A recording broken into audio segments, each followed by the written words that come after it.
Afternoon, everybody. Welcome to Rocket Ships, or No Rocket Ships, or whatever we call it. This is episode, I don't really know, 8, 10, 6, something like that. And I'm your host, Jamie Hancock. Thank you to my guest today, Helena Knightley. Who are you and what do you do? Hi, Jamie. I'm Helena Knightley. As you said, I currently look after digital product at Dr. Martens for all things in the direct to consumer space. So I have a team of wonderful product owners. We look after the website, POS, order management, and our marketing technologies. So, as many people might know, you're part of the Commerce Futures Collective group thing that sort of grown quite a lot over the last few years. And I'm frankly massively active and great contributors to that group. So thank you always very much for doing that. But we've never had a conversation about your own career. And weirdly, I looked at your LinkedIn career today and I realized for the first time ever that you actually are retail through and through. So Yeah. if I look at it, M&S, Bowden, Charles Tyrwhitt, Thomas Pink, but Airwear, Dr. Martens. So you're always in retail and really starting off in merchandising and then growing across the various businesses. And you've been at Dr. Martens for nearly 9 years now. So, Yeah. and I suppose my eldest son is currently an Essaporte first job out of uni doing merchandising.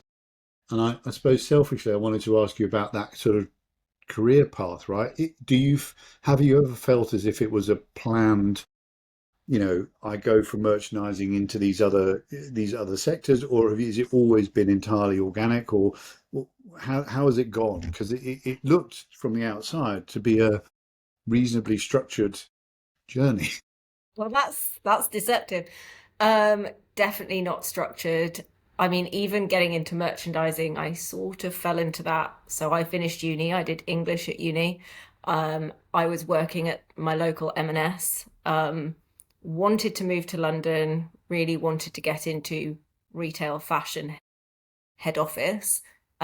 Knew a friend who'd done merchandising, and she had a friend who was recruiting for a merch admin assistant. So applied for the role at Charles Tyrwhitt, got it. So sort of fell into that, but really loved it. And for a long time, I was like, yep, I want to be a merchandising director one day. That was the path.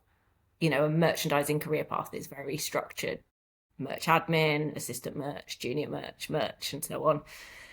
So I did that at Charles Tyrwhitt, then at Bowden, and at Thomas Pink, and worked my way up. And then I don't want to say I got bored of merchandising, but it felt really repetitive after a while. Maybe that's because I spent so much time in men's shirts, but who knows?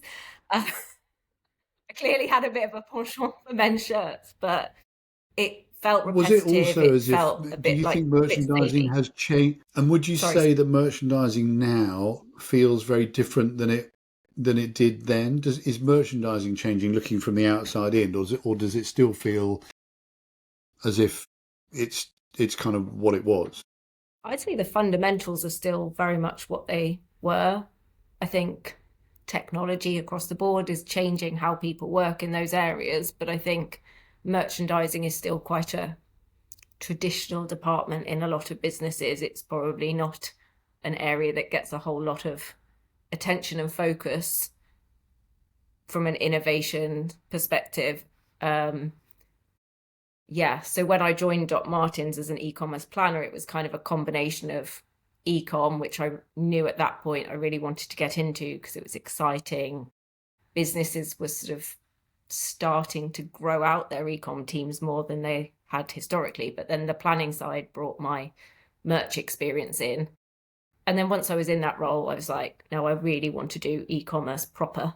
And so one thing DMs is really good at is internal movement, progression, opportunities. And so I've then been able to dip my toe into other things and move my career through kind of digital e-commerce and now into digital product. Because you were trading for a good amount of time at DMs, and again, looking after product now, would you be able to look after it as well as you are doing now if you hadn't done those other jobs, do you think?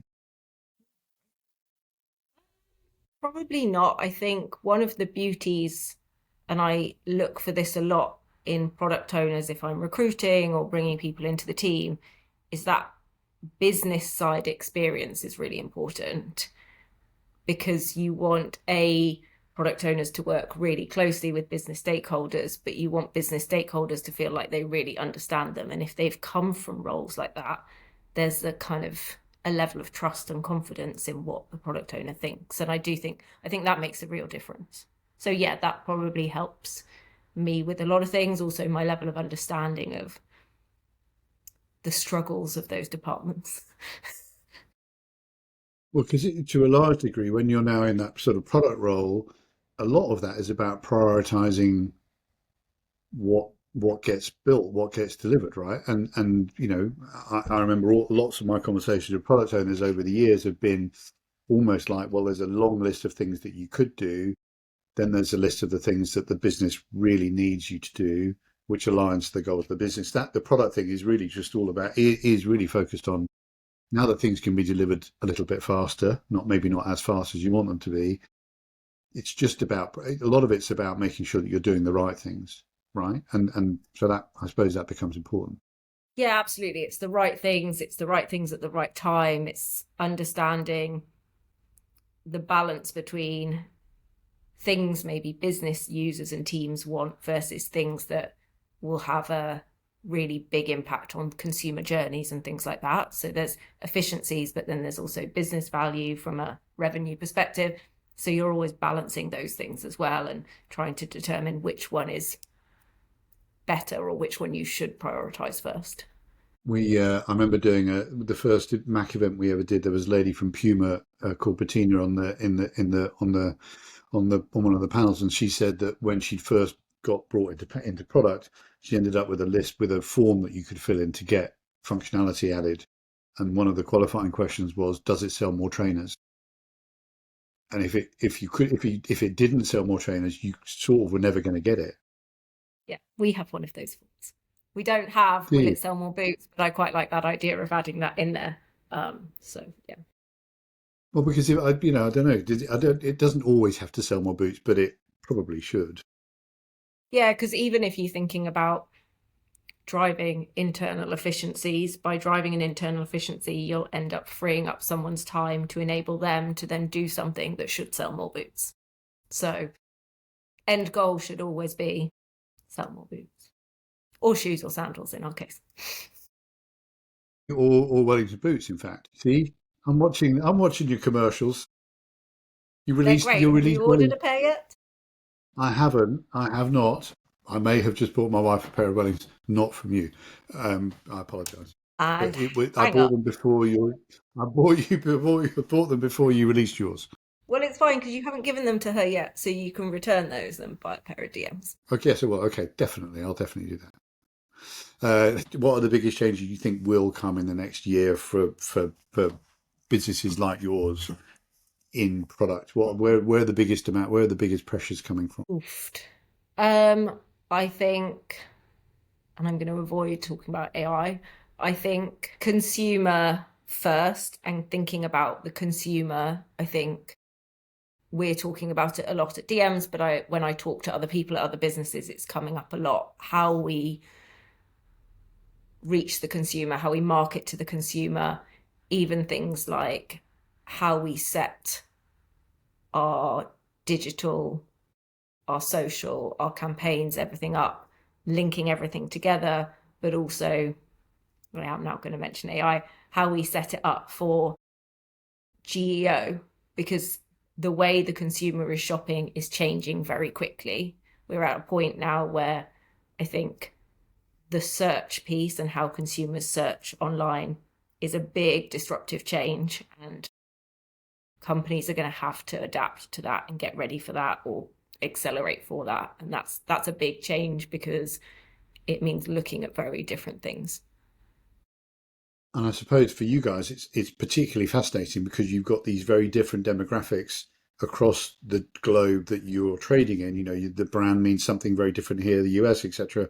I think we all know that about Dr. Martens, but that must affect discovery and the customer journey massively. Your audience here, I suppose, at least was an older audience. Maybe it's not now, but it certainly was an older audience than it was in the US. It must have changed, right?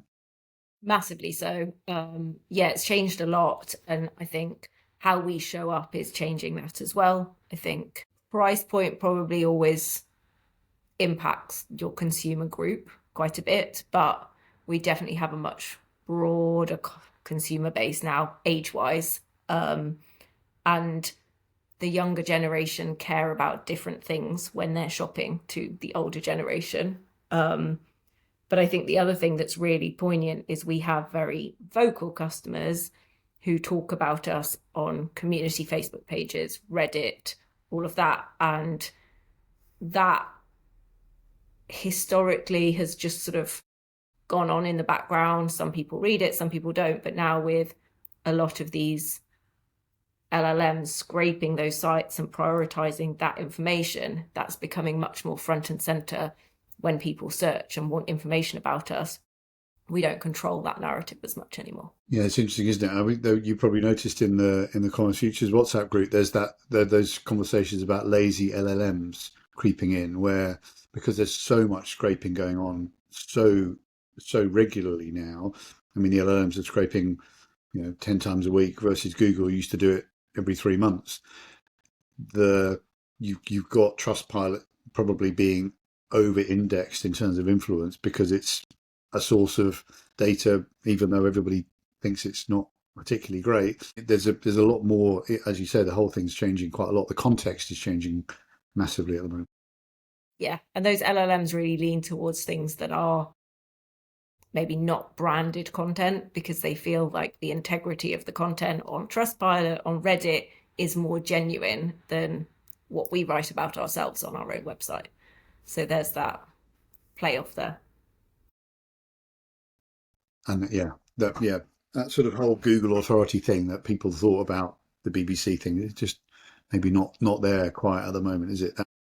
Knowing what content to trust and having any kind of trusted content is very difficult to know and understand. So, but that sort of leads us into the conversation we probably were going to have before I ambushed you at the beginning about brand. Dr. Martens has got, is still a super relevant and very big brand. As you now lean into product, what does it mean? How do you and the teams think about brand now versus the way that you talked about it when you were, I don't know, selling men's shirts, for example, or even early DM day? Yeah, it's interesting because I feel like my role now sits at a sort of point that does think about brand, but also commercial. Whereas when I was in the trading manager role, it was very, very commercial all of the time. You were thinking about hitting your numbers. Okay, what do we need to do? What product do we need to be pushing? What email should we send? What discount should we leverage? All of that. But now I'm working closer with the marketing teams, with the brand teams. You start to realize there's a constant play off between brand and commercial.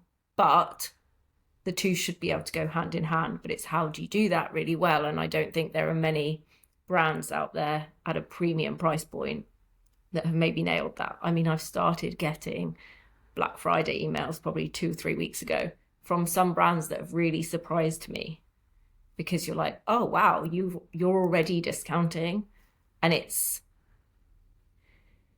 feels, I know obviously the economy right now is tough, but it feels like some brands are maybe not holding their nerve when it comes to maintaining brand side of things. Well, yes, I mean, I think I put a poll in the group, didn't I, a couple of, last week maybe about who's going to go when, and I found the poll that we ran last year pretty much with the exact same four categories. So last year there was like, are you going to go now, mid-November, not at all, or I can't remember. But there were 25% of the group last year said we're not going to do Black Friday at all. This year, I think there are 4 votes out of 30 for not doing it at all. So I think everybody's in this year, whether you like it or not, you're in. But yeah, the cadence of when you're in, I agree. Everybody seems to have gone quite early, I think. Yeah. Great for consumer, not so good for the rest of Yeah, although it doesn't help trust, does it? It doesn't help trust because then as a consumer, you're thinking, well, when is the best deal actually coming? Yeah, there's that as well. Because I usually do my Christmas shopping over that time. I write a list, I know what I want to get, and I'll go and buy it, the Wednesday, Thursday, Friday, Black Friday week. But to your point, even I was in a store the other day looking at running watches and, just to try them on. So I was ready to buy one on Black Friday. And the guy goes, oh, yeah, we'll be doing Black Friday, but we're going to do different deals on different days and stuff. And I was like, well, now I'm going to be having to watch you every day to see when these watches go on. And it's just that whole process has definitely become very mucky for the customer. And that's in a way that does give the agentic thing an opportunity, doesn't it? Because you could program an agent to say, find me the best watch deal, and Yeah. here's a cut-off date, Yeah. But then I suppose. if it goes cheaper and then goes back up and you've missed it, then you're going to be really, really Yeah, annoyed. yeah. Quite So understandably, you should be really annoyed. Yeah, yeah. And I think it's those are, how you yeah. build then that trust as a brand with the consumers to go, right, this is the deal. It's not going to go lower than this. They shop with you, done, dusted. I was talking to Currys earlier in the week about they're obviously massively into Black Friday and go really hard, really quite early. But they were telling me that one of the things they fixed over the last couple of years is that whole idea of it will never be, you will always get the very best price on that product. So you won't, it'll never go back up. It won't ever have been, it's not a special item that we just bought for Black Friday.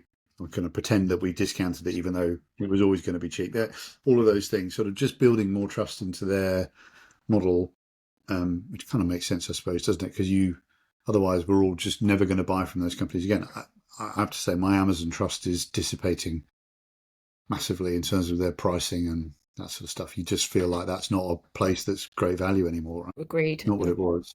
I mean, I think maybe it's an age thing, but I have brands now that I'm very loyal to. And I know kind of roughly from the last few years what their discounting is like. And so I'm used to it. And I know then when to shop with them. But I also suspect there's a Christmas list for other people, but there's also a Christmas list for Helena. Yeah, but I just buy it all myself these days. Because then I get exactly what I want. Yeah. Okay. Fine.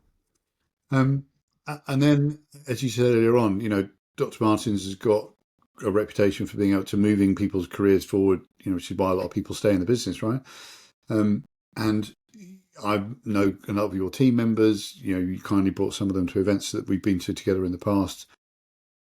I wonder what team means. What's the, I suppose, let's ask it this way. In the role that you do now, which is, pretty pivotal, right? As you said, in the sort of the moment, those moments of truth that really impact the business. What does a great team feel like now? In and what I suppose also what doesn't it feel like? I mean, I have a great team, so I feel like it's really hard then to pinpoint exactly what it is that's so great about them. But I think it's just that in the positive moments, a great team celebrates success together, whether it's been the work of one person or the whole team. And then in the hard moments where things are going wrong, everyone rallies together, regardless of if it's your remit or not. And we had some challenges this week and everyone rallied together, and that's when you really feel you're not alone when those things go wrong and you've got people around you, everyone's chipping in, coming up with ideas. And then I think the other thing, especially at DMs, is being able to have a laugh together. We come into the office 2-3 days a week, we all sit together, there's a lot of banter, there's a lot of probably silly jokes, let's say. It's a great environment to be around, and it, as our CEO often says, it creates that environment where everyone feels like they can do their life's best work. And I think that's really important to me and to my team, and feeling like you can lift each other up, support each other, celebrate each other, and everyone's always trying to do their absolute best for the business. Finally, then, talk to me about, and we can either use this or not use it depending on how honest you feel you want to be. But given the role you've got, I think you said to me at one point there are 40 technology vendors, at least, I believe, in the DM stack. and that's not unusual. I think we were all, lots of people are always very surprised by that number, but 30 to 40 vendors being in a stack, a digital stack, an e-com stack is pretty much par for the course, I think. Um, how should they be engaging with a person in a role like yours and a business like yours? I'm not trying to tell anybody off, but I do think it's always the people that I know who listen to this thing that I do. They're listening to it in order to learn what they should and shouldn't be doing. So if you're a software vendor and you're listening to this, Helena, what do you want? What do you how do you want to be engaged with, and how should? Brilliant. I get so many cold emails, so many cold emails. And being completely frank, I don't really read any of them. They just go straight in the bin. Um, and that's not because they're bad emails, although I definitely get some where people have been lazy and don't have an attention to detail and they've put a different brand name into the email instead of Martens, and you think, really? I mean, I wasn't going to reply, but I'm definitely not going to reply now. Um, I also get a lot of phone calls, and I'm a millennial. If I don't know your number, I'm not going to pick up. But that doesn't really answer the question of what to do.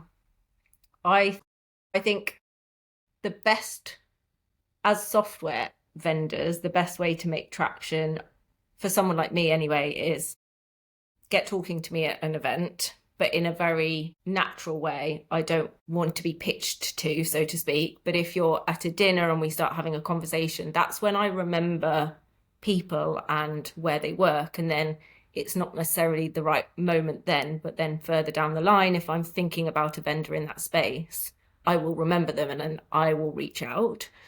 So that's definitely one that's quite big for me. Um, Being a good vendor, because then when I ask people for recommendations, they'll pop up. It's as simple as that. Word of mouth is just as relevant in the software industry as it is in retail. Yeah, I was thinking to myself this week. Obviously, I've changed my own business a lot in the last year, and I've effectively closed a demand gen agency that I ran for 20 years that nobody really knew about because I never talked about it, but it's what I did for 20 years.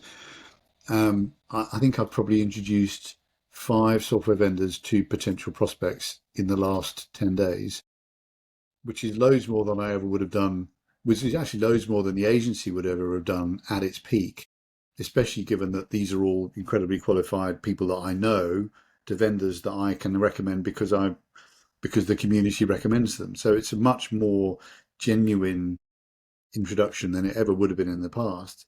I feel like that's how good engagement comes along. We all know because we sit in these conversations all day now. We all know who's any good and also who's not very good. Yep. I Right. But look, so thank you very much, Helena, for doing Thank this, you. and especially since we've already done it once before and we decided not to use that version.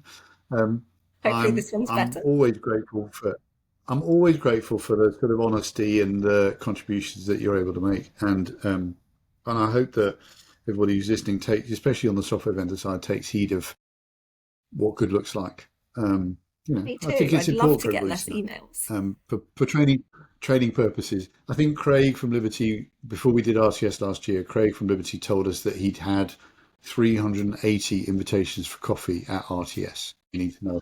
Caffeine shakes galore. I think the other thing that's interesting is that in the Common Futures WhatsApp group, there's now a tab for discounts, which I'm sure you've stalked.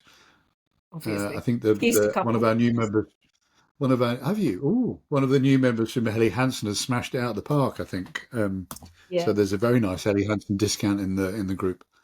Right, Helena, honestly, thank you very much. Lovely to talk to you. Good luck Thank with the you. wellies. I'll go and return these other ones now. Thank you very much. Thanks for having me.